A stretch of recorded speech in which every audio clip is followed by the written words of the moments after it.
poker's legendary champions, next generation stars, and tireless ambassadors of the game, sharing their wisdom and guiding your journey to high achievement on the green felt.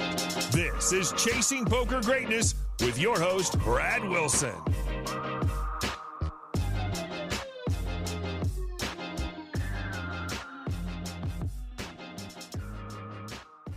What is happening, my friend? Welcome to the Chasing Poker Greatness podcast. As always, this is your host, the founder of ChasingPokerGreatness.com, Brad Wilson. And today's guest on the show is Poker Supernova Landon Tice. This is an especially meaningful conversation to me because I've been fortunate enough to experience Landon's rising star from a pretty close distance.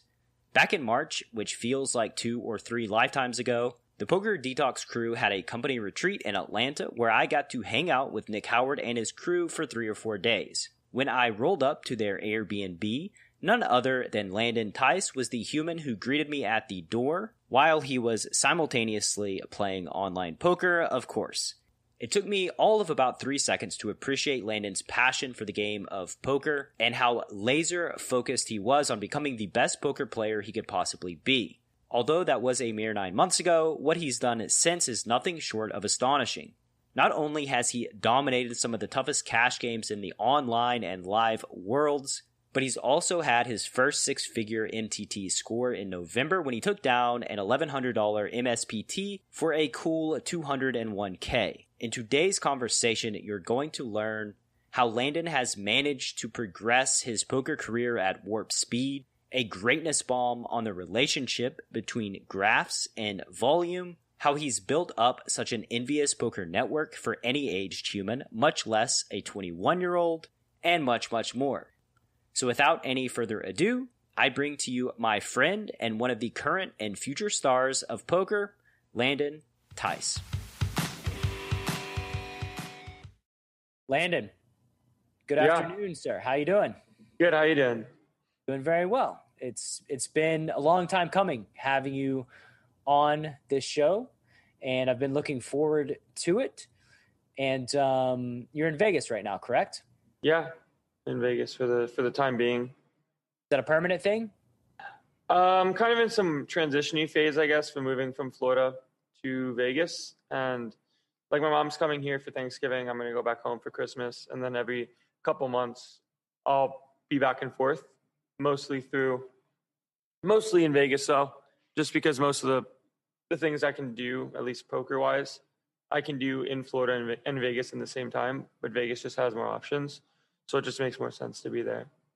Yeah, probably more fun, too, right? I would imagine. Yeah, like, I guess most of my other friends in college are still at college and not in the area I'm at now, and all the people that I talk to here are like a 15-minute drive, so it works out really well. How old are you? Let's start there so that the listener has a right frame of your age. I'm 21. I started playing poker when I was like 19ish, so about for 2 years, and I started like professionally playing, I guess, in the sense of not having other responsibilities besides like poker in the start of January of 2019. Yeah, so the question that I always start out with is the story of how you got involved playing cards. Your story is much shorter than the typical Chasing Poker Greatness guest. Tell me about your life leading up to cards. And I really want to drill down and understand like why this game took such a strong hold over you.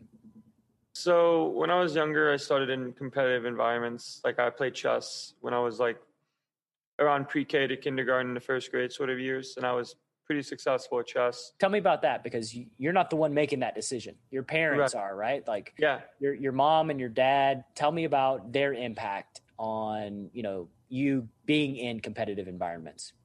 So I guess when I was younger, my parents sort of saw, I guess I had some level of like intellect, reading at a young age and a bunch of other things, and I guess I needed something to like stimulate my brain and like, I guess, make me think. And chess was one of those things. And I had a coaching session for chess when I was younger. And my coach at the time said I had the ability to be one of the best in the US.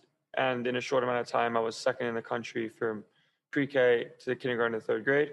How long? So How long did that take? I think it took me about 6 to 8 months of playing chess. And granted, like skill level disparity and like being younger, like is not the greatest. But then again, like everyone's sort of in the same playing field, so to speak. But I guess I had a potential to be pretty strong in chess, and I did pretty well at the start.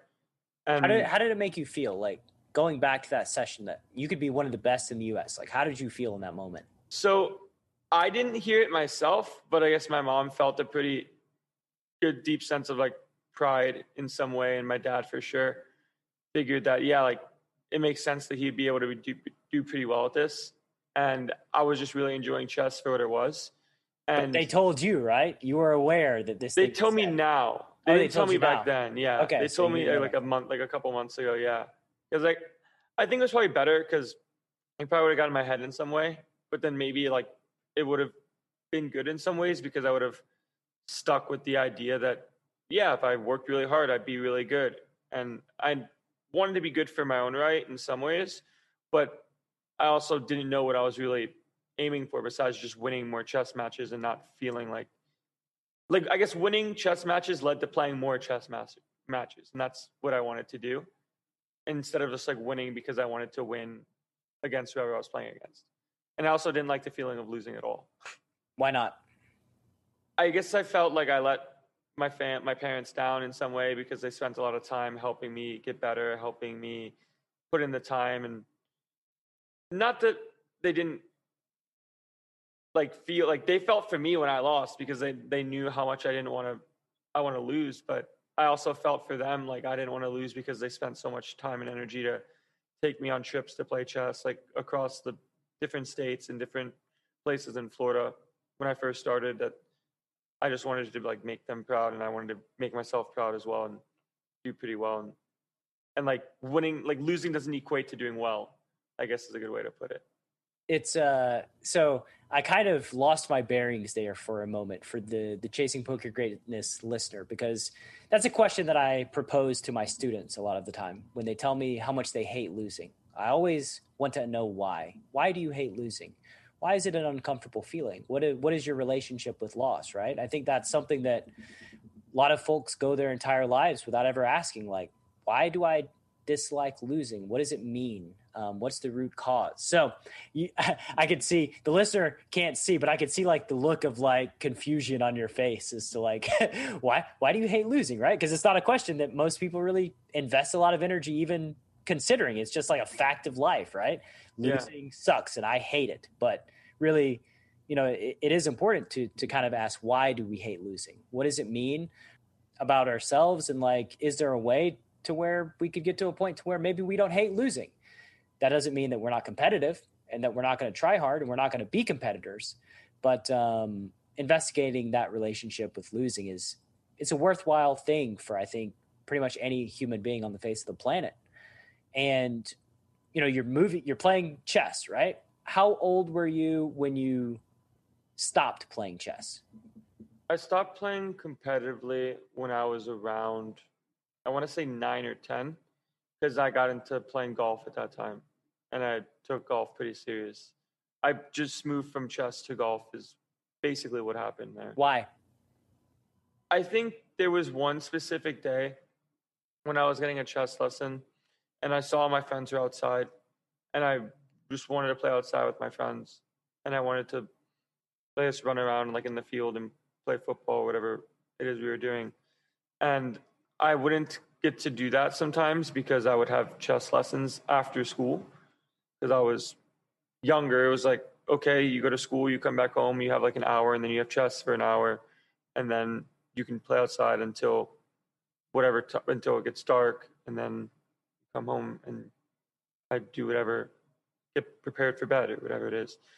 And I just remember one day, like pretty significantly, that all my friends were playing a game outside that I wanted to play, but I was inside having a chess lesson, and I wanted to go outside, so I did that, and then from there, I sort of enjoyed spending time with friends, and I guess I wanted something new in some capacity, And I don't think it was a product of not liking chess anymore, because I still did enjoy playing chess.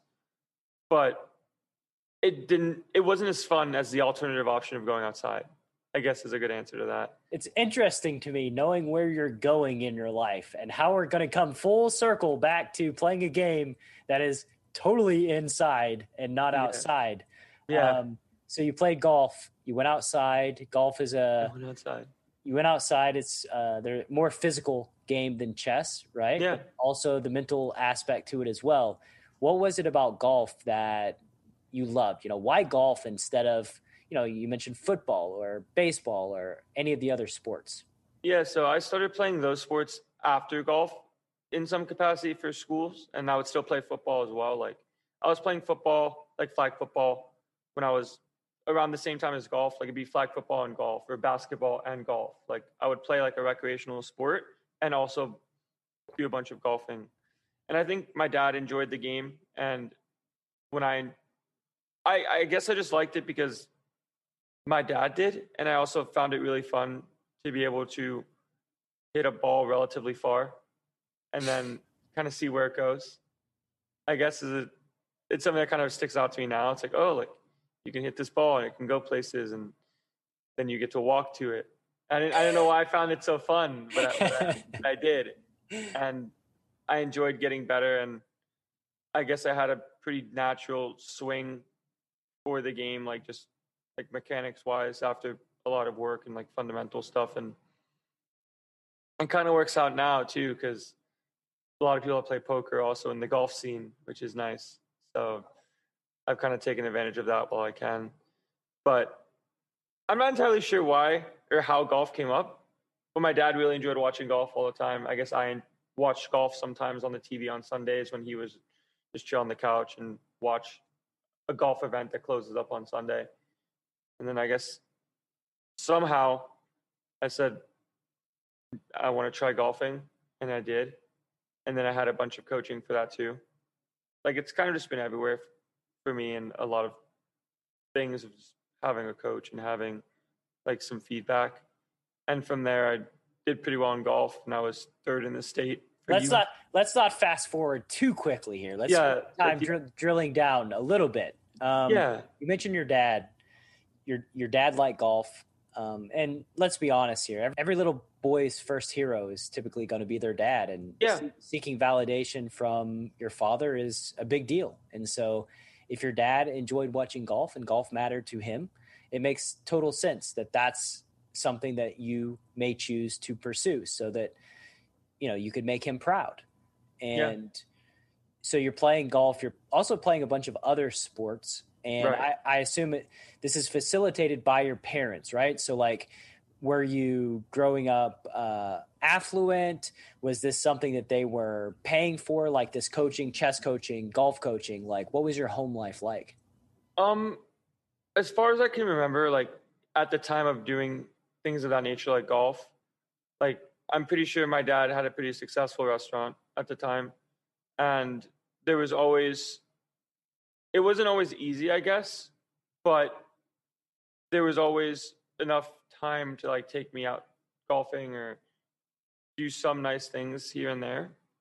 So childhood, when up until I was like 10, was like pretty, I guess I've been pretty fortunate to have the opportunity to pursue things that most people don't get the chance just because of financial situations. Yeah, so your family's doing pretty well, enough to take care of you and enough to pay for your coaching and show you the value of coaching, which will play a part in your story down the line. So you mentioned that you were the first or second? I was third for U.S. Kids. Third for U.S. Kids. Yeah. And any serious thought into pursuing golf beyond childhood? I had some at the time, but then football and basketball and having friends, like playing team sports with other people my age, was something that stuck out to me a little bit. Because chess is one of those things that you do by yourself, and then golf is another one of those things that in most cases it's like your own kind of mental sport. And I had a lot of fun playing recreational sports like football, basketball, which I was still relatively decent at. And yeah, like I just wanted to spend time with other kids my age, I guess. So you're seeking community. You in some way. Wanted to have a community. There's so much that you can gain from playing team sports and being part of a team, and so much you can learn about the human psyche. And yeah, I think all kids should play some type of team sport growing up. It's just beneficial in a number of ways. So golf kind of fell to the wayside. And then what? How old were you when golf kind of? I was probably around 12-ish, like 12, 13. And then I picked up golf in high school. Like I played for high school golf, but in freshman year and maybe like sophomore year. But it, as a competitive thing for me, kind of went away for that time being. And I spent more time playing football and basketball and spending time with friends outside of school. And cool. So yeah, at least from that time. Yeah. Yeah. So you're playing sports when you graduated high school. My assumption is, like, knowing your timeline, you hadn't found poker yet. Correct. So what was happening in your life when you graduated high school? What was your plan for college? What was the deal with your home life? Just describe all those things. Sure. So first off, I guess after golf and then high school sort of came around, I was playing some sports, like basketball was one of them. And then I also spent a lot of time playing video games in my room. Like I'd get home from school, I'd play video games from like 4:35 p.m. to like 4 a.m. Like nothing was really new to me in that regard. And it's weird to kind of keep going back to things where I spent most of the time by myself. But with video games, like I had friends that I would play with after school for multiple hours. Like I was just really focused on getting good at a video game. Like I was mostly playing like COD at the time and that's basically it. And I was just had a friend in high school that introduced me to it, and I thought it was a lot of fun and I guess pretty mentally stimulating in some ways, like quick reaction sort of things. And I enjoyed that a lot, and I spent a lot of time doing that. Has it always been about being the best that you could be in all of these endeavors? Has that always been at the forefront of your mind, a consideration, like, how do I actively improve at this thing I'm doing? Yeah, it's always something that I think about. It's not always something that I act upon. Like, I guess a good example is for video games. Like, I wanted to be pretty good, and I ended up getting relatively decent. Like, I played a lot of hours and this, that, or the other. But I never really thought about how to get better besides just playing more. And there's better approaches to things rather than just playing them. Like, poker is a pretty good example of you can only get so good by just playing a bunch. Is a good way, I guess, to put it. We're so bad. Yeah. Yeah. So I knew of poker from my dad. Like I just knew how the game worked. I never really had an interest in it, and definitely not pursuing it professionally. But it was a lot of fun to play a card game. And I guess I realized at college, when I was at Florida State, I was playing basketball in the gym a lot. So like basketball's kind of been like a thing in my life that I've had for a long time. I was just playing like in the gym there. They have like 5-on-5 games running. Like you just pick up basketball. And I had a friend from there say, "Hey, do you play poker?" And I said, "Yeah, I play poker. I know how to play poker, I guess," is what I said. He's like, "All right, there's a $20 buy-in at our friend's house. Feel free to play." And first got whatever, second got whatever, and third got paid whatever it was. What was your path right then? Like, what were you in school for? Did you have an idea of like what you wanted to spend your time doing? Any sort of future? So I was an exploratory major at Florida State, so I never really chose a major, and I was kind of lost-ish. Like I finished high school with an IB diploma, which isn't that particularly easy to do, but I never really saw anything map out to a career, at least when I left high school. Like when I was like 8 or 9, like I wanted to be a doctor, and I guess that's because like my family told me I wanted to be a doctor. Like my mom was like, "Oh yeah, like you're smart. Like doctors make a lot of money. Like you'll be fine if you want to be a doctor or whatever it is you want to be." And when I was in high school, I spent a lot of time in graphic design as well. And I thought that was something I might want to do. And I still haven't found poker at this point. So it's like, oh, graphic design is kind of cool. Like I would spend a lot of time in class, like on Photoshop, just like making like my own headers for Twitter and like just kind of messing around on the computer. And when I got to college and found poker, I had a pretty deep respect for the game in the sense of understanding that. Well, let's go back to that $20 tournament that you got invited to. How did that feel when playing this tournament? Was that where you kind of got bit by the bug? Yeah, I think it was. And I ended up winning it, I guess, which helps in some ways. But at the end of the day, I had a really fun time just playing. And yeah, from that tournament, I felt like there was something there in the sense of if you put in a lot of work and if you just, I guess, think in a more rational way than other actors, I could do pretty well. In the sense of like, if I know what hands to play, if I know how I think I want to play the game versus just like playing. What do you think helped give you that sense? I think winning the tournament helped, and also playing against the people I was playing against also helped. No. Like previous life experience, like was it chess that allows you to think strategically and kind of like just glimpse the potential strategy in this game of poker? I think it's probably chess and video games as well, because like I would play like team video games where it was like, okay, there's all the strategy that goes into that. I guess same thing with golf and like a mental side of like understanding like what I want to do, like how I envision things to be. And chess for sure, like I guess that's how chess works, is like most of the time like there's less variance in chess. Like I didn't know what variance was at the time, obviously, but you can kind of tell like if you play against someone that's way better than you, it's going to be hard for you to win. And I guess that's what I felt about poker to some extent, where I didn't really understand much about variance. Like I knew like losing all ins was a thing, but I also still thought like if I played against people who I was, I guess in my sense of the word, like smarter than, like I would do pretty well. And like I always had this identity when I was younger, like, oh, like I'm really smart and I can do a bunch of things. And where did that come from? I think it just came from like reinforcement from chess and golf and school, like from my family. Like I always got told like I had the potential to do like whatever it is I wanted to do, kind of idea. And I guess I found poker when I wanted to go like super into it. And then my family at the start was kind of like, yeah, nah, like find something else sort of thing. How come? I think because poker is unconventional.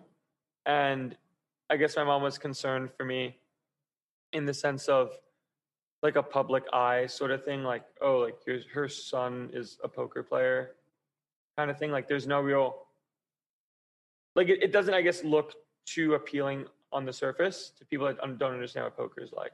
And she worried for me in that sense. I don't think she necessarily worried that I would fail, but more about like the societal impact that it might put on me. Like when I would talk to other friends of mine and be like, oh yeah, like I'm playing poker professionally. And they're like, what does that even mean? Like kind of idea. Have you struggled at things? Like have you, you know, I know that you had to have struggled and there had to be failures. Let's talk about some of your early failures kind of leading up to poker. Sure. One of them was in golf when I guess certain like select number of people that win like qualifiers get to play in like this tournament called like at Pinehurst, which is like a pretty nice golf course in North Carolina. And I always tried to like qualify to get in, but I could never I couldn't get it done, so to speak. I was always in spots to win the qualifier. Like the people that won the qualifier got to play in this thing for US kids. And I always got like second or third. And I just never really closed it out. And it's something that still kind of sticks with me sometimes. Yeah. Like, how does it make you feel? Kind of sucks to like not experience that for sure. At least when I was deep in the golf streets. But then again, like maybe it's a good thing. Cause like maybe instead of where I am now, like I'm still playing golf. Like maybe that's better in some ways. Like maybe it's not really worth, I guess, thinking about too hard, because that reality is not here. But it definitely didn't feel good, like coming so close to something that I really wanted to do, especially when I was taking golf extremely as seriously as I was, and not being able to get there was really like unfortunate and like really sad about it. I kind of wanted to do that, and it didn't end up happening, which kind of sucks. The reason that I ask is that I know that when a young child has a bunch of successes and is told by their parents that they are special, that they are capable of great things, sometimes resiliency can be hard to come by when you do fail at an endeavor, because that is not something that you foresaw, right? Yeah. So it can be exceptionally painful. So I just wanted to know, like, your experiences dealing with the painful stuff, the loss, right? You said losing sucks.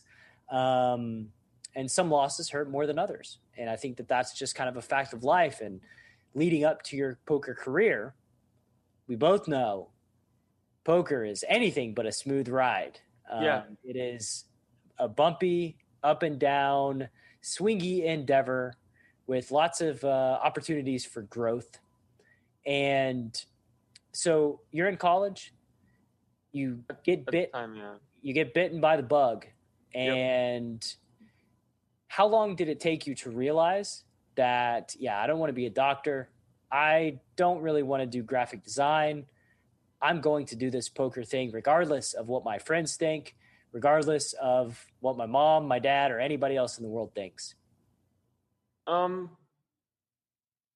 I think it was a little bit after I found online poker, which was after this tournament thing. And finding online poker, I sort of realized, okay, like there's people, like I was basically playing 2 cent, 4 cent at the time. And I saw that the lobby had like 10-20. And I saw that there were people playing 10-20 and had like a decent amount of money. And I was like, yeah, it looks like there's people, if they're really good, like they make a lot of money. And I don't see like why I'm not capable of doing that. But I also knew that it was going to take a longer time if I tried to do it by myself. So I kind of found coaching pretty quickly and sort of realized from there, like, if I work hard and if I put in a lot of time and I think I'm smart enough to do this, poker could be something that works out for me. Okay, so you see there are people playing for thousands of dollars. That piques your interest, being a high performer who has had success in multiple endeavors. And because of your experiences playing chess and playing golf, you understood the value of a coach. So what did finding a coach look like? And who was your first coach? I meant poker. Your first poker. For poker? It was my friend Steven. And Steven was a 5'10", 10-20 online reg on Global Poker.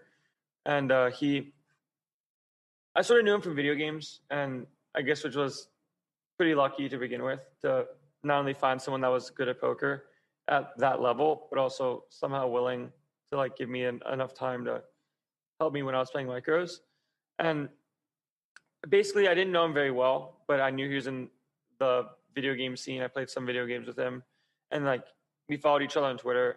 So I saw that he would post some links of hands like that he played on Global, and I was like, oh, like I guess he's playing for a decent amount of money, and I guess I'll ask him about it. And I was like, oh, hey, like, I think I want to learn poker. Is it okay if I send you some hands? And I don't know why, but he said, yeah, sure, no problem. And why do you think it is? Why do you think he said, yeah, no problem? I think we talked for a little bit, and I guess he saw how much I wanted to be good at poker. Yeah. And he saw how much I wanted to put in work, and he saw it, like my drive for it. And I guess he didn't know what he was getting into as well, because I guess he figured like every like once a week or something, I'll send a hand I thought was interesting. Like maybe he'll give me some advice. But like as soon as he said yes, I would send him like 20 hands a day for the next 2 months, kind of idea. I'd be like, oh, like, what do you think about this? What do you think about this? What do you think about this?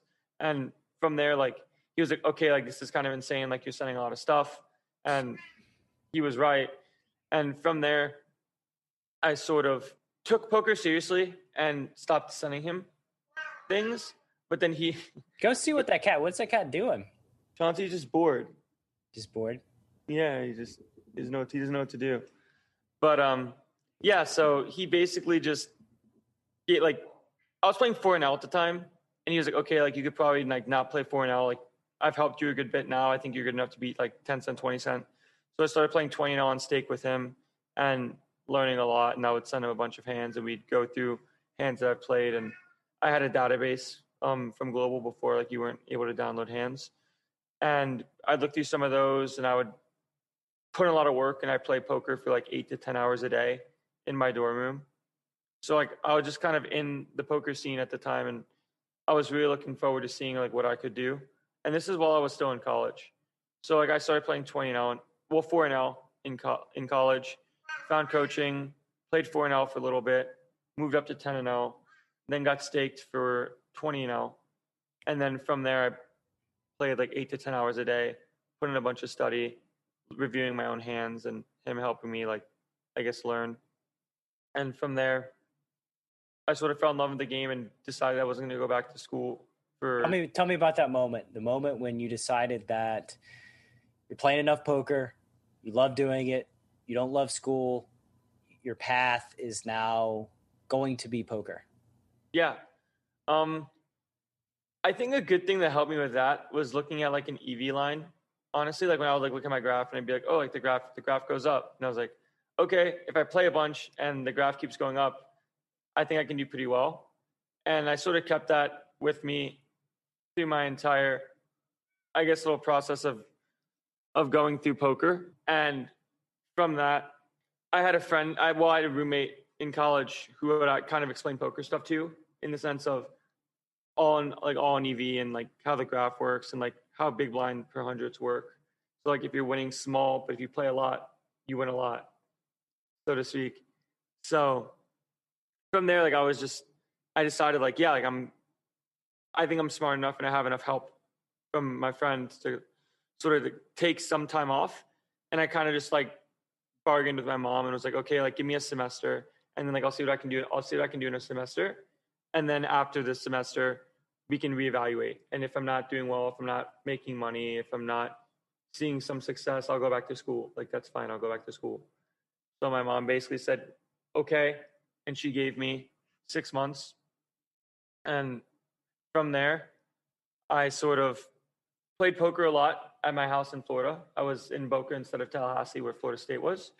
And I grinded in my room for like 10 hours straight every day. Like nothing really changed from being in the dorm room versus being at college.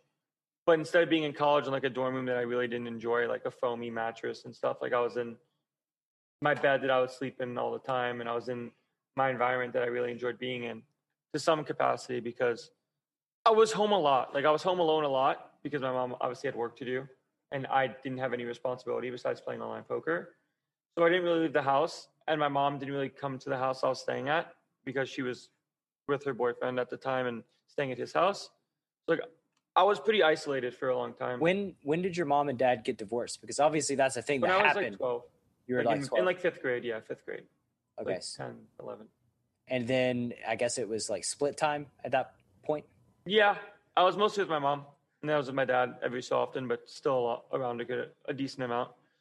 But yeah, that happened right before middle school. Right before middle school. Yeah. Had to be pretty impactful on young Landon out there in the world. But you said something, by the way, that's a greatness bomb. And I love such simple and powerful framing that the more you play, the more your graph is just going to go up. And that is really amazing framing for poker players in general, understanding that if you're playing well, regardless of what happens on a day-to-day or week-to-week basis, inevitably your graph will go up. And so to make that graph go up as high as it can possibly go, you have to play as much as you can possibly play, right? Yeah.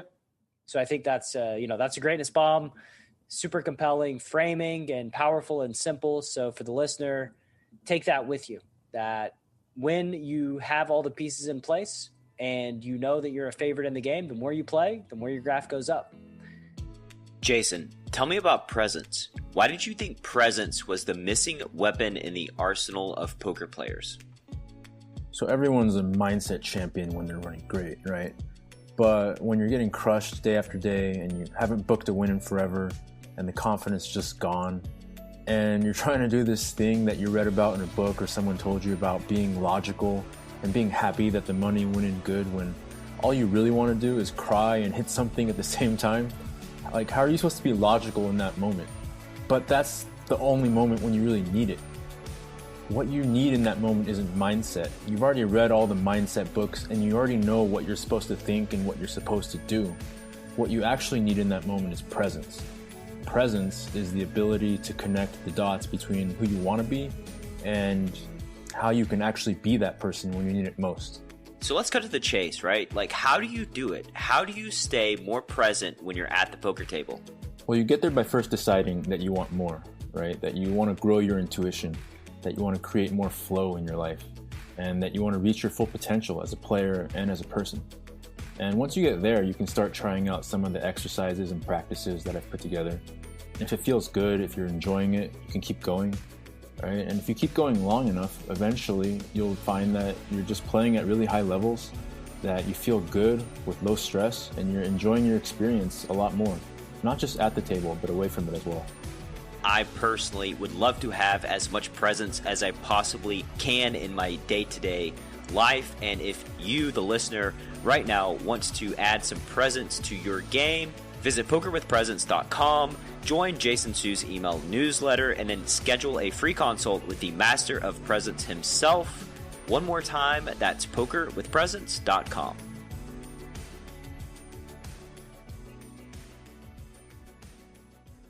So you're battling, you're playing 8 to 10 hours a day. I'm assuming that 6-month shot worked out fairly well. So for the 6 months, there was no real expectation, more of just like giving me a break from school, maybe figure out if poker is something I enjoy. And it was, which was nice. And then over the summer, my mom basically gave me some small like thresholdy, like, okay, if you win like 6K this summer playing online, like you don't have to go back for the next semester. I guess she wanted to see that I could make enough money to sustain myself in some way. Sure. Because I guess she figured, like, because from what she knew about poker in some ways, that if I could make like 3K a month, like I would be fine and have like some money, so to speak, while still being young. And I was just kind of telling her, like, poker scales a lot differently than like normal things. Like, just trust me on this. Like, I'll be fine. Like, I'm going to put in a lot of work and I'll play higher stakes and I'll make more money and I'll be okay. And she was like, okay. She wasn't happy about it, but I guess she gave me the benefit of the doubt. And over the summer, I ended up doing pretty well. I think I made about like 4 or 5K. So like enough to like make her be like, okay, like you don't have to go to school.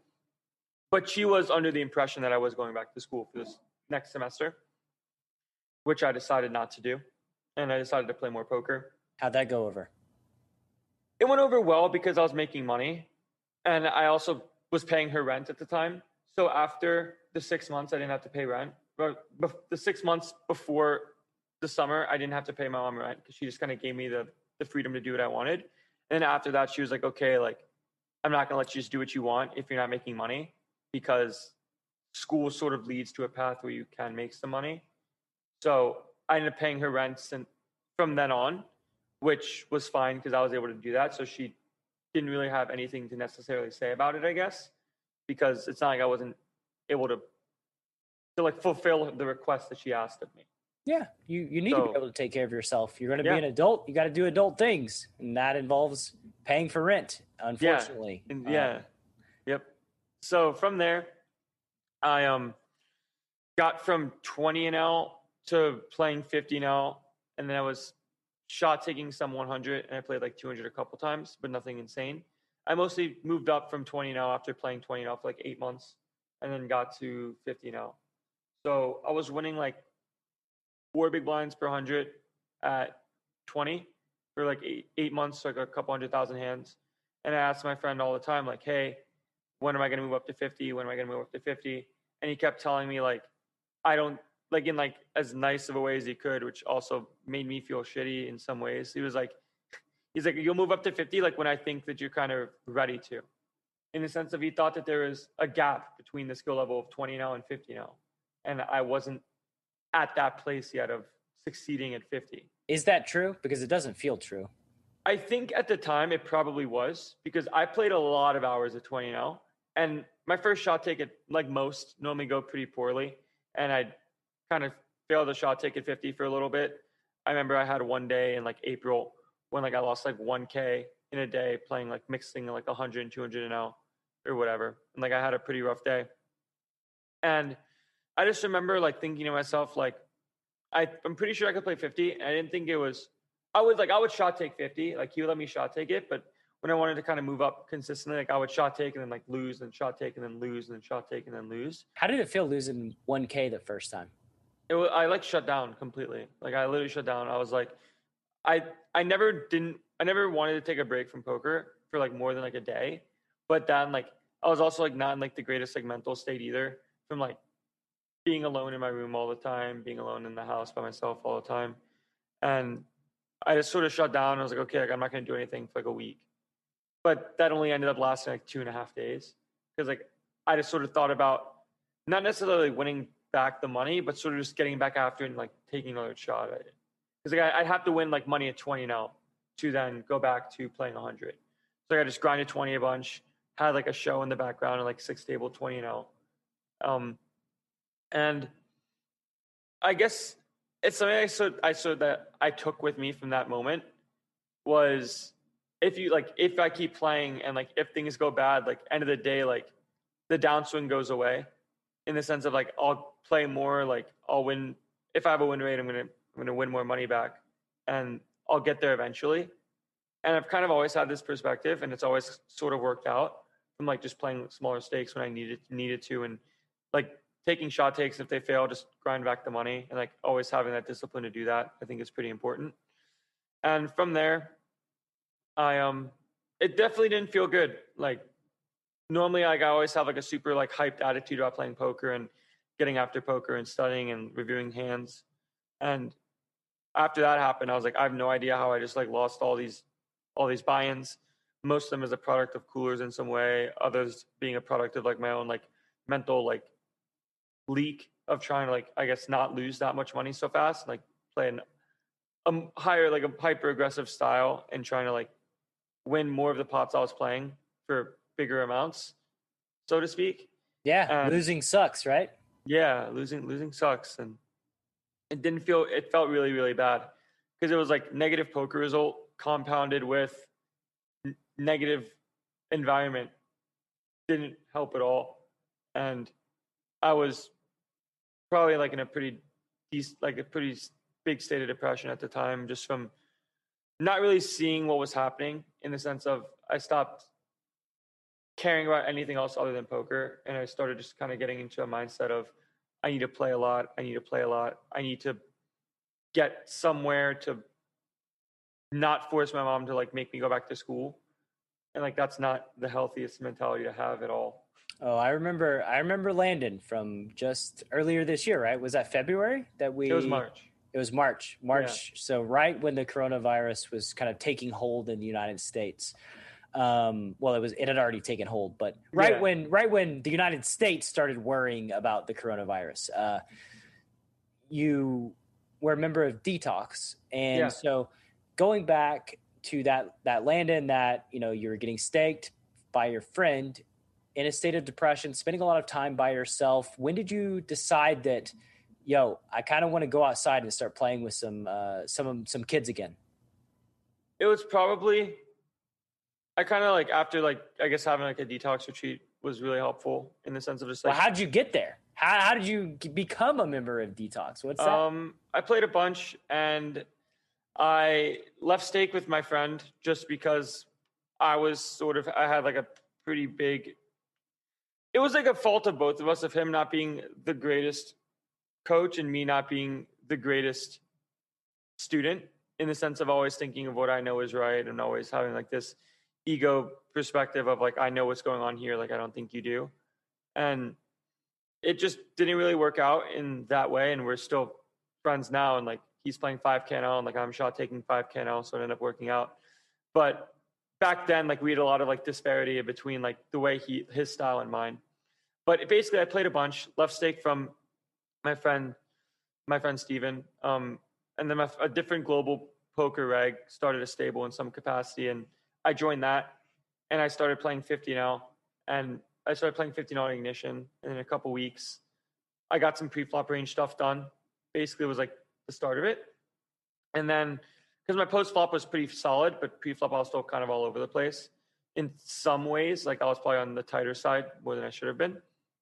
And from there, let me stop there, because like one of the main things that courses that I run is pre-flop bootcamp. And the problem with pre-flop and improving pre-flop is that you rarely get direct feedback from your pre-flop play, right? Like unless you get all in pre, you're not getting direct feedback. So like you can make a mistake early in the decision tree and it's not going to show up. Like you ask about the river decision, right?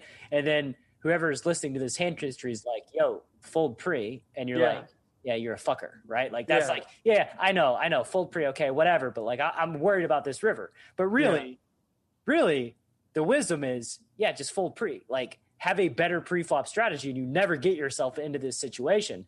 So I just want to, for the listener right now, say like, you don't get direct feedback pre-flop typically in cash games, but it is an exceptionally important part of the tree to understand because every single hand starts pre.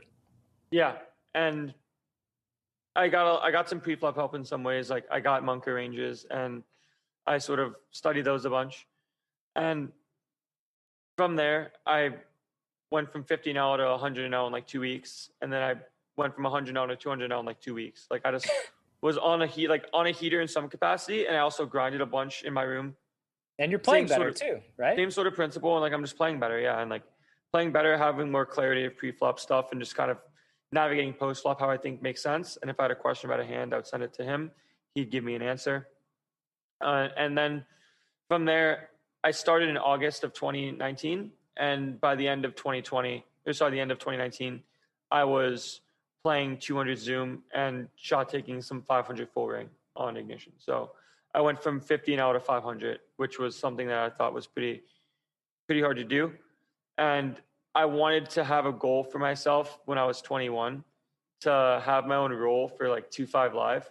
Because at the time I thought like 2-5 live players were like God. I was like, oh, like these guys are so good. Like they're playing for like one. It was a 1K deep game, and like so like they'd always have like stacks of like reds and greens, which like looked like a lot of money. But like, who are you getting this feedback from that's telling you that these guys are good? Like myself, like just from like playing one, like basically like I was playing like live 1-2 when I was starting. So like I was like be staked for 20 now and playing live 1-2. Right. Like seeing people with stacks, like a bunch of black chips, like 2-5. I was like, oh my God, like there's a lot of people at 2-5. Like it's a lot of money. Like at least to me, like back in the day, I was like, oh, like that's a lot of money, and I can't wait to play 2-5, so to speak. And then you grow up and realize it's just red chip hell. And but yeah, it was a lot of I just had this like over exaggerated approach to it, just because of like my own sort of mental block of like thinking that people don't play for fun at that stake. Like it's a natural thought, right? Because we don't, when you're young, you don't realize that people in different stages of their lives can afford to play any stake that they want if they're successful enough. If they just have, if you just have the money, like not everyone's playing under like a bankroll constraint. Like some people are just like playing for fun and like have like a couple $1,000, like they're just going to play. And if they win, they win. If they don't, like whatever. And I didn't really understand that to some extent. And I also just had like an over exaggerated realization of like what I thought 2-5 was like. And I guess it was also new because I wasn't really playing for that much money before. So it was just always a new feeling. Sure. And yeah, so I thought they were really good. And I played a lot, got to like 200. It's really funny because I was playing like, I was shot taking like 2-5 online at like 4 ring. But I would definitely rather lose online than lose live at the time. Because I just had like that stigma of like when I would play live, like as soon as I realized that they're not very talented, like they're not the greatest players, I was like, okay, like now like I expect to win a good amount. And like, I guess I had that feeling because winning in an online environment is tougher. So like playing in a live environment, just technically skill wise, is going to be like a walk in the park. And so like every time I lose, like playing live, like it would suck a lot more than online, because like in online it just feels like a number that goes up and down, but for live it feels like you walk away with something, whether you walk away with like a win or a loss. It's like, oh, like the session ended today, like I won or lost this. And then I kind of grew up and realized it didn't really matter, but this wasn't that. Yeah, it's a direct battle too. Like you're looking at the people that you're like you stare them in the face. Like I'm throwing chips in the middle. I'm trying to get them to fold. Like I guess it's a lot more defeating to lose to someone like when you look at them in the face, I guess is a good way to put it. Like, because online, like, you're staring at a screen. Like, you could scream fold at your computer all you want. Like, you can't really do that live. Like, you see, like, the frustration on someone's face, but, like, they still make the river call because, like, they just have to see what you have, sort of thing. Like, you can yell. Yeah. You can yell at them to fold if you want. It is an option. Yeah. I don't know how socially acceptable it is, but right. Just not, maybe not the greatest option.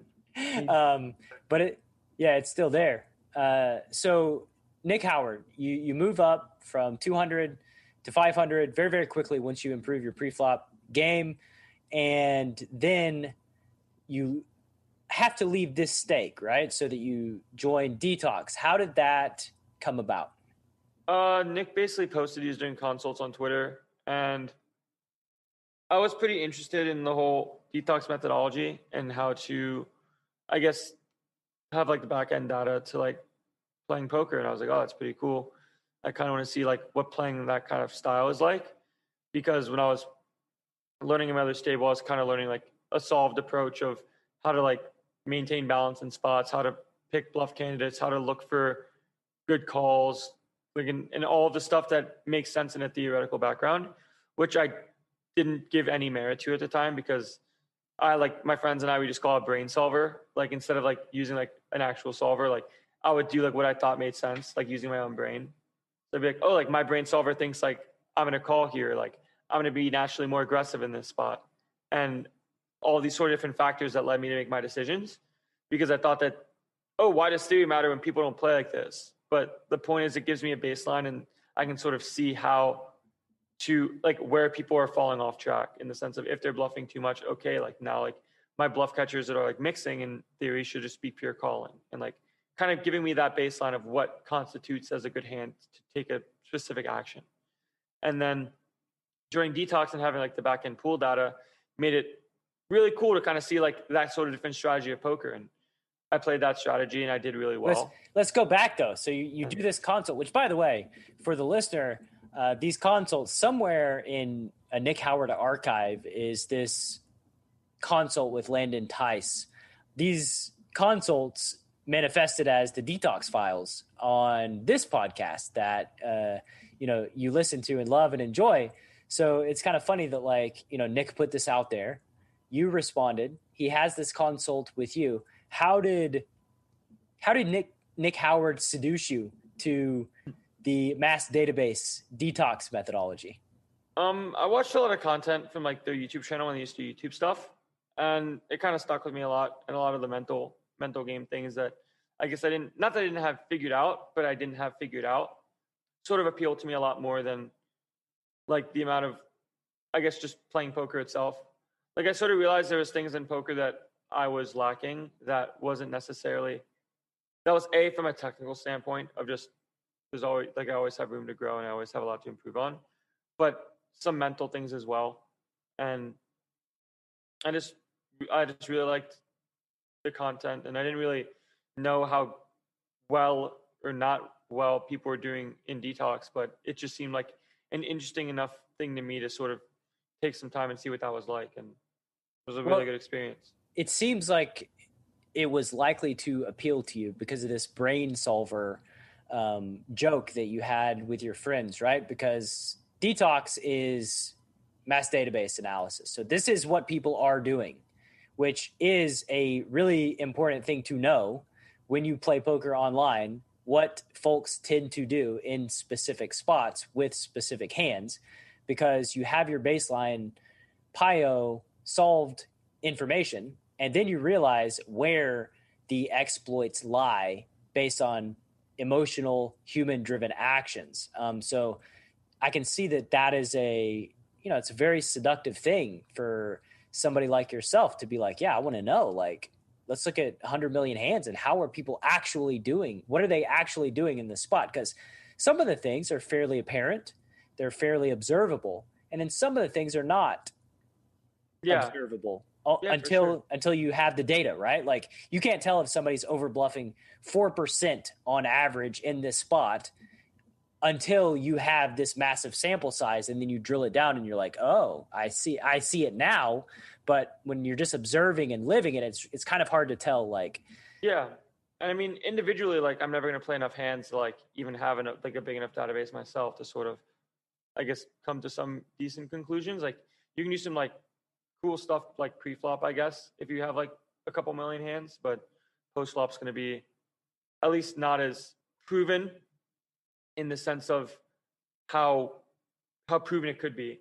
Like if you find something like to be provable, like a million hands, it's different than doing it at like 100 million hands sort of idea. Like there's just a bigger sample, so it's less likely to be false. Yeah, and a lot of these spots, a lot of these nodes you land on don't happen that often. Even in a million hand sample, they happen with not enough frequency to gain any sort of clarity on how the population is performing. So, yeah, it's a massive, it's a massive upgrade from theoretical to actual. Gives you a more clear picture.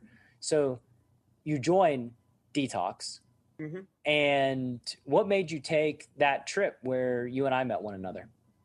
Probably just from not just like wanting to get out of the house, but also kind of surrounding myself with other people that were playing poker, at least in an online environment, because I didn't really have many other friends. Like it's hard to just find friends that are close to me in Florida that also play online poker, even live poker. Like I have a couple friends I've made from playing live, and I still talk to them like relatively every day or so. And yeah, like it was good timing because the trip was in March, and I joined Detox in March, so it was like I didn't really have to wait for anything, I guess. I didn't really have any like responsibilities because I was just by myself in my house in Florida. So I was like, okay, like mom, like I'm gonna go for a couple of days to Atlanta, and she's like, why? And I was like, well, there's like so I joined this stable, and there's like a team trip, so I'm gonna go. She was like, okay, go ahead, and I sort of was gonna do it regardless, but like I mostly booked the flight already because I just didn't want to have any problems. Like, okay, mom, like I booked the flight, like I'm gonna go to Atlanta, and she was like, no, I was like, wait, okay, I already booked the flight, like you can't really do anything about it. So, you're an adult, right? Yeah, but I also like don't, I guess, like making my mom upset in those kind of ways. So I understand. And she knew too. That's why she didn't push me on it. She's like, okay, like yeah, I trust you. Just do your thing. And it's the same thing like when I came out to Vegas. I was like, okay, mom, like I'm going to Vegas, and she's like, I don't want you to go to Vegas. I'm like, yeah, that's because you're my mom, but I'm gonna go to Vegas and I'll be back. And she's like, okay, but it sucked for her because I was leaving, but it's hard, man. That transition from for sure being the baby who's taken care of, and your mother. I would assume that like a lot of mothers, it's their identity, right? You are the thing that she has spent more energy into than anything else in the world, and so you going out on your own, learning how to fly. I mean, that's a scary thing for mom. Yeah, for sure. And it was just like fortunate timing. So I went to Atlanta, and that was a really fun experience. And yeah, tell me about it. And I was there for a lot of it, but you and I actually talked on YouTube the first time during a Berkey stream. I think it was. I think it was like a Poker Out Loud stream or something. Yeah, I was. I think that I had maybe smoked some wacky tobacco and was hanging out at my computer and just like watching Berkey stream just to support Berkey because I really like Berkey. I think he's one of the good guys in the poker world. And so you and I were chatting about some hand. I can't even remember some strategic chat. That was when you first popped onto my radar. And then I walked into the Detox house, and you were the first guy there. You were awake. You were grinding online poker. I didn't really know anybody at that point. Everybody was asleep. So yeah, that was our first interaction. And how do you think it went? Hanging out with the Detox crew, familiarizing yourself with some of their crushers, Marinelli, Marinelli, Hey Cindy, those guys. It was a lot of fun. Like just sort of being around people that enjoy poker as much as I did, and just like I guess putting names to other people in the group, because in the Discord group, like we talk all the time, and like putting faces to names in there was a lot of fun, and spending time with the group and seeing that there was other people that also wanted to become successful in poker was like, it was really good for me to see that there's other people out there kind of like me in that way. How did it influence your poker career? It sort of made me just want to keep grinding more. Like I saw like there was some people that were, I guess, in a higher level state in poker than I was at the time. And I don't think I had to necessarily prove anything, but I also wanted to just get to the top of what I thought was possible as quickly as I could. And doing that was, I guess, involved a lot of hard work and a lot of grinding and a lot of studying, and something that I am still really involved with every day now. But I just sort of saw like what could be from gaining experience and talking to people that were playing like a couple stakes above me and considered like the fraction of a percentage of like level of skill in poker, in the poker world, like all in the same place was really helpful. Like it just sort of allowed me to gain conversations that I wouldn't have had otherwise. And most of them being about, I guess, like mental things, and others just being about how to balance life in some way while trying to also make poker work. And I can't necessarily pinpoint a specific like conversation besides probably like the dinner conversation, which is probably like something that like stuck, but just a lot of like even like small conversations. Talk about the dinner conversation. Like even like a small, like it all kind of sticks. I just don't know like how far back it goes. Like if someone like pinpointed me to a conversation I had with someone, like I would be like, oh yeah, like. Well, you mentioned this dinner conversation. Yeah. Tell the listener about it. Like, let's describe what we were talking about, what was going on. Sure. So the dinner conversation was probably about a little bit over halfway through the trip. And there was basically a question that was asked to me by Nick about whether I wanted to be a hero that like saves a plane from like crashing down, or being like, obviously like super hypothetical, or being like the best poker player in the world in like what I thought that meant to me. And I like instantly responded with, oh, like I easily want to be the best poker player, like easily, like there's no question in my mind, because like it's just the drive I had, and still the drive I have in some ways, to where I want to see how good I can be at this game, and I want to see what that looks like. And I just had a really big hunger for being the best I could be at this, because I left school for it. Like I left everything for it. So I want to see what I can do, so to speak. And why does it stick with you? Why does that conversation matter to you? Why did it resonate with you? So I guess it also helped me realize that not only like is being the quote unquote best like an arbitrary thing of like, okay, like it's really hard to quantify that in some ways. Like there's like a, I guess, public consensus or whatever, but it's still not quantifiable. Let me tell you about the public consensus. That shit don't even matter, because most of the public can't even, most of the things, the best decisions that I've seen made in poker and the coolest plays and like just things that blow me away are things that like almost nobody else in the world even recognizes. Like they're just not even on the radar, right? Yeah.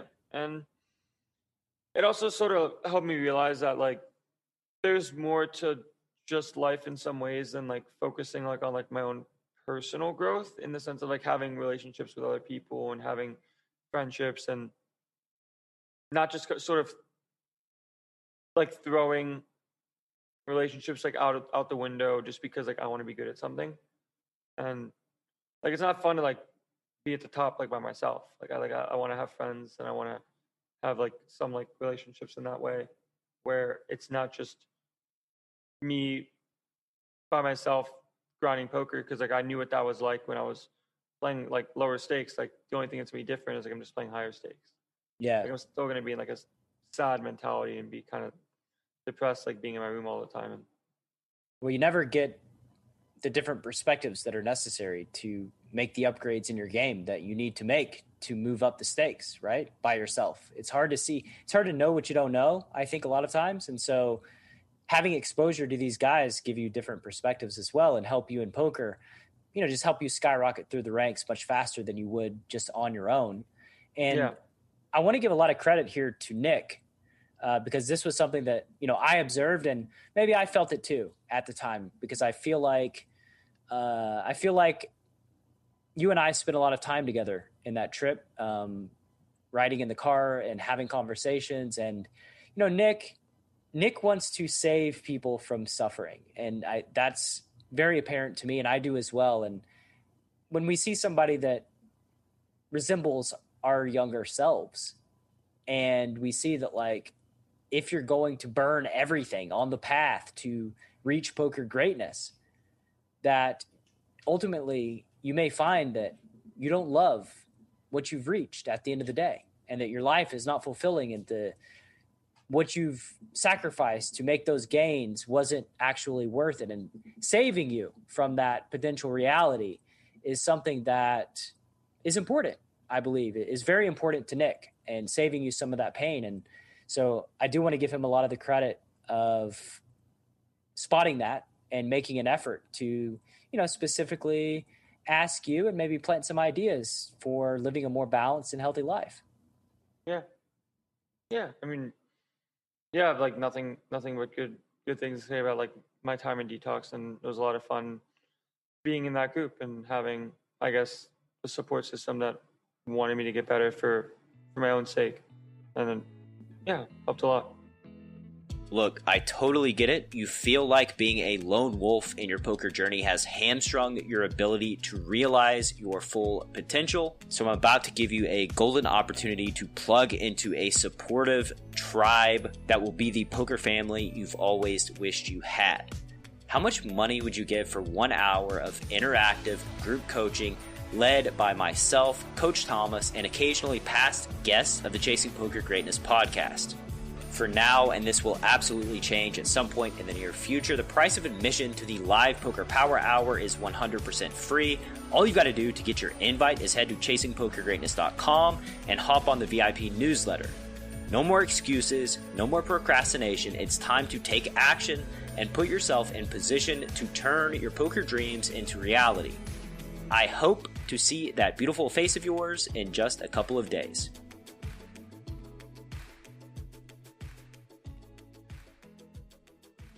So you are no longer in detox. Yeah. You are no longer in detox. You have, gone away from your mother. You've gone away from the stables. You've gone away from detox. You are out there on your own, flying, your own little bird. Tell me about life post detox. So you moved from Florida to Vegas. Where are you living? Who's a part of your inner circle, all that jazz? Yeah. So after detox, I sort of was on my own for a little bit and was playing some 200 and online, like some Zoom and some 500 Zoom on Ignition. And I sort of just reached out to Dan Zach, who mostly plays mixed games now, but had some sort of interest in no limit hold'em things, at least running hands through sims and kind of seeing like what was going on in some capacity for whatever reason. And somehow like we had a conversation and we talked a little bit, and I ended up streaming the conversation on Twitch, and we were just like running hands through sims and kind of talking about things of that nature. And from there, Chewy sort of saw it, and he sort of sent me a message and was like, "Hey, I'm interested to come on stream at some time, and we can just like look over some hands and look over some things and solves if you want." I was like, "Oh yeah, it sounds like a lot of fun." So I ended up doing that, and then from there it just sort of spiraled into him taking some interest in me and kind of leading me towards tournaments, in the sense of showing me that tournaments, like there was ROI to be had in tournaments, to where I thought like, oh yeah, like it's hard to win tournaments, and it's not as hard as one might think if you put in a lot of work. So from there, Chewy sort of introduced me to Nick Schulman, who does commentary and plays poker himself.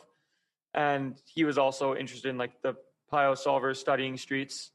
And we sort of, I guess I got really lucky to stream a conversation that Dan, I guess, wasn't aware that was being streamed at the time. And did he have any resentment about it being streamed? Did he? No, he was just like, oh, it's kind of weird. Like, I guess he didn't, I'm pretty sure I kind of said it was on stream, but then again, like, I don't think he realized that I was going to stream it. But then again, it only had like maybe like 100 max people watch it, but still like, I guess not the easiest thing to like, just be like, oh yeah, like let's just look at hands on stream. Yeah, we've been streaming this whole conversation, by the way, just for the record. Yeah, so. No, we haven't. I'm just messing. Yeah. So, and it's like, I guess from there, like the right person saw it, and I got really lucky. And I guess Chewy in some capacity didn't realize how good I was at the time, just kind of talking with Dan. And then I played some hands, and like we just sort of kept I guess like a friendship like after that stream. And same with Dan, and like we run hands all the time now off stream. But from there, like I just got really lucky and was learning a lot. And I moved out. I didn't really move to Vegas yet. I'm like in the transition period of moving out here to where. How did you get to live with, so like right now, nobody can see this because it's a Zoom conversation, but your name is Matt Berkey. I know that your name is not Matt Berkey. You're Landon Tice. How are you on Berkey's computer right now? So through Twitter, I guess Matt and I sort of had a lot of interactions from there. One of the first conversations we had was about, I think it was a Poker After Dark lineup when like it was like a JRB game like with Rob and like Rick Solomon, and I kind of asked him a question on like why people wouldn't like Rick would like throw like sleeper straddles out for like 2 or 3 or 4K at some random times in the night, and I was like, why are people not just attacking this? And we had like back and forth about like he was telling me how like most of the pros in the game or like people in the game just didn't have the bankroll to sort of deal with playing a game that was like 500, 1K, 5K, like and just like shot like throwing stacks in the middle. So like it's not easy to play against, sort of idea. So from there, I guess it just worked out. And I said, oh yeah, I'll be in Vegas. He's like, oh yeah, you should just stop by the office and this, that, or the other, because I didn't really have anywhere I was going to play poker stuff. I just didn't really figure out what I was going to do for housing. Like I had an Airbnb with friends, and then I had an Airbnb with a different friend of mine. And then after that, I was kind of like, I don't even know if I'm going to be in Vegas still or not. So Matt ended up at the Software office warehouse house place because of the virus. They aren't really running any academies. So they just had like extra space here.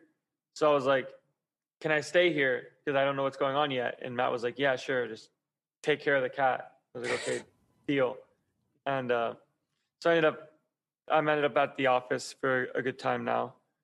And yeah, like just from poker and just, I guess, getting really lucky in a lot of ways, and knowing Joey Ingram through Twitter, I kind of had the same sort of back and forth where I would watch his podcasts all the time when I was grinding micro stakes. And I was like, I remember like one podcast he did with Jason Kuhn, when Jason Kuhn was just like, yeah, I just grinded a lot. I studied really hard, and I just kind of kept being after it. And I kept hearing that from many different people through listening to his podcast back in the day, where I was like, oh, like the big secret is just to work really hard and like have the right people around you and like try to like set that up for yourself while also like just loving the game. And that's sort of the approach I've taken, and I've gone really far with it. And yeah, it's a simple thing to say. Thing to say, harder thing to execute in practice. Yeah. And like I was just really lucky to be at a time in my life when I didn't have any other prerequisite things that I had to do, in the sense of forced to get a degree or forced to like have a family or like have a relationship in some way. Like I generally could just spend all of my time focusing on poker, and I ended up taking advantage of that by just not really scaling through the stakes necessarily quickly at the start, but just sort of like hammering down stuff that I needed to learn at smaller stakes. So when I made a mistake at 20 now, I didn't make the mistake at 200.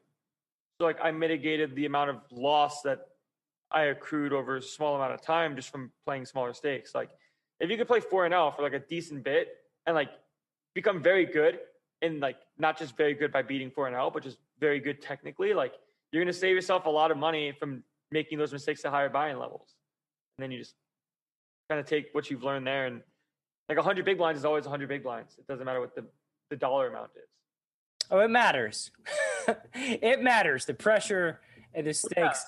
Yeah. The pressure is what matters, right? Like when you're, you said you were playing 20 NL and moving up to 50 NL or 100 NL, right? I can say categorically those games are not going to be that different from one another, right? Yeah. Like the regs and the fish, and like there's going to be plenty of fish. The regs are not going to be super strong at either stake.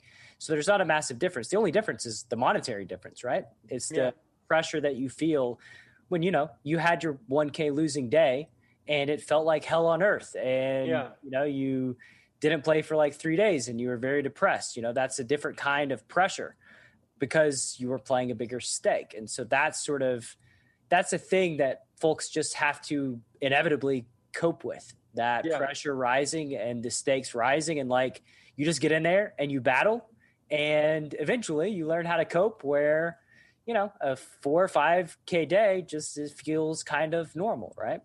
Yeah. I mean, that's kind of how it feels now. Like, it's unfortunate to lose in some days when, like, especially when I know that I didn't play too well, because that's more of a me thing in the sense of I knew I could improve and I know I could play, I guess, better in some spots, especially looking back and be like, okay, like, but then again, like I realized like I'm human, I'm going to make a lot of mistakes and I'm going to be okay, because I remember playing these higher stakes live games, which we can talk about in a little bit, and then going on like a little bit of a downswing, and by a little bit, I mean like the biggest downswing of my entire life in like dollar amount. But I just remember having a conversation with Chewy where he was just like, how about instead of worrying about how much money you're stuck in this small sense, just know that you're putting the work in every day. I believe in your skill. Everyone else in the group believes in you. Like, I know you believe in you. Just trust that you're doing the right things to make it all work out in the end. And then after that conversation, it kind of gave me a lot more clarity, because it's not every day. Like, it's not like you're losing, I guess, someone money to some capacity, because I ended up being on stake with Chewy and a couple others, and I'm doing that now, to where he didn't just be like, oh yeah, like we're worried about the money back, but he's worried about, like we trust you, like you're gonna be fine, like, you're gonna be okay. Just trust in your process, trust in your studying and running sims every day, trust in putting in volume every day, and that's gonna be more valuable to you and us as like a collective more than you winning or losing the money whenever you do, because at the end of the day, like the graph's going to keep going up if you just keep with it. Absolutely. And you got an anchor, right? Somebody who is world class, who's again one of the all-time crushers in Chewy, who says, I trust you, right? Like I trust you. I believe your game is strong, and keep doing what you're doing, because at the end of the day, if your recovery improves, you're able to put in more hours. And if you're a favorite in the game and you're doing the right thing and you're putting in hours, the graph will go up. Yeah. And that's only good for you, and that's only good for Chewy, right? Yeah, and like it came more from like just like an interpersonal approach versus like like you're gonna make the money back. It's more of like you don't have to prove to us that you have to make money. Like you don't have to prove yourself to us. Like you don't have to prove how good you are. Like we know you put in the work. We know you spend a lot of time and countless hours running sims by yourself when you have a losing session, or when you brick a tournament. Like you're instantly trying to like look at the hands you've played before the spot that I ended up losing. Like I'm always putting in some work somewhere, to where it's like I'm not just accepting what just happened, at least in a negative sense, and always trying to be better than yesterday, I guess is a good way to put it. Absolutely. And so I feel a number of things right now. I am, for some reason, like, dude, my paw, like I'm sweating. I'm feeling a little bit nauseous. I don't know why. Just like I'm really hot. It's like a really hot day. What I would like to do, if it's okay with you, is to potentially wrap up today and then have you back for another one, a part 2. Yeah, let's do it. What do you think? We're already an hour and a half in, and we've only covered like one question, and that's talking about your journey. So I would like to ask you all the other questions that I do, and you can talk about, the higher stakes and all that. You cool with that? Yeah, sure. Cool, man. Yeah. It makes me very happy to know that you got intelligent, caring human beings looking after you. facilitate, helping you grow, helping you navigate the poker world, because this can be a fairly brutal landscape, and lots of folks have kind of gone missing in the desert, never to be seen again in their poker career. And, that's always a possibility for young guys who are trying to break through and break into this world. And, it makes me happy knowing that, you have a great supporting cast around you, and Berkey and Chewy and Nick Schulman and, all of these guys that will do nothing but positive in the long run as related to your poker career. And so I'm going to ask you one more question, and then we're going to go on break and going to have you back for a round 2 conversation where we tackle some of the more standard questions that I ask on this show. And so this question that we're going to end on, very simple. Where can the Chasing Poker Greatness audience find more about you on the World Wide Web? I mostly use Twitter a lot. I use Twitter a bunch, and I write blogs on Substack where I've kind of taken a break for a couple months just because of a lot of different things, in the sense of, I guess, moving and transitioning to Vegas as well as like just really enjoying life at the moment. And I normally write when like negative things happen, like not negative in the sense of something negative happened, but negative in the sense of I want to get something off my chest. Like if I played a session pretty poorly, I'd be like, okay, like I want to write about it. Or if I go on a downswing for some reason, I want to write about it. But like right now, like I guess I don't really have that impetus to sort of find something to write about, which is a good and a bad thing, because people have told me all the time like how much like they love the blog posts because of it, just sort of like an authentic look on my sort of journey from, at the time was going to be like a grind from like mid stakes to high stakes, but I guess now playing like 2K NL, 5K NL online, like shot taking that and playing higher stakes live. I guess I'm at high stakes, but I'm not going to stop writing. It's just a matter of finding the time to do so, and probably write about some tournament scores that I've had and some recent successes, and I guess finding a good group of friends that sort of help me become better. But yeah, the way that you framed it there, I hope that you never write a blog post again, I guess. Just keep living the dream, living a joy-filled life and doing the work and grinding. Have no doubt at, the level of success you're going to reach, because you've done a lot of things very, very, very well that is going to serve you over the long term, and a lot of wise decisions from somebody who's, at an age that wisdom is sometimes a hard commodity to come by, at least in my experience. And I'm not saying you got it all figured out. I know that definitely don't. We all have our things and our areas to grow, but from a poker sense, you've done much better than the average bear as far as surrounding yourself with the right people and your approach to the game. And super pumped to have you back for a round 2 in the very near future, man. Take care of yourself. Stay safe in Vegas. Keep crushing the big games. Do my best, Thank you so much for listening to this episode of Chasing Poker Greatness. If you have yet to subscribe to the show, please take a second to do so on Apple Podcasts or wherever your favorite place to listen to podcasts may be. For more content from me, Coach Brad, please visit our YouTube channel at youtube.com/enhanceyouredge, and I'll see you next time.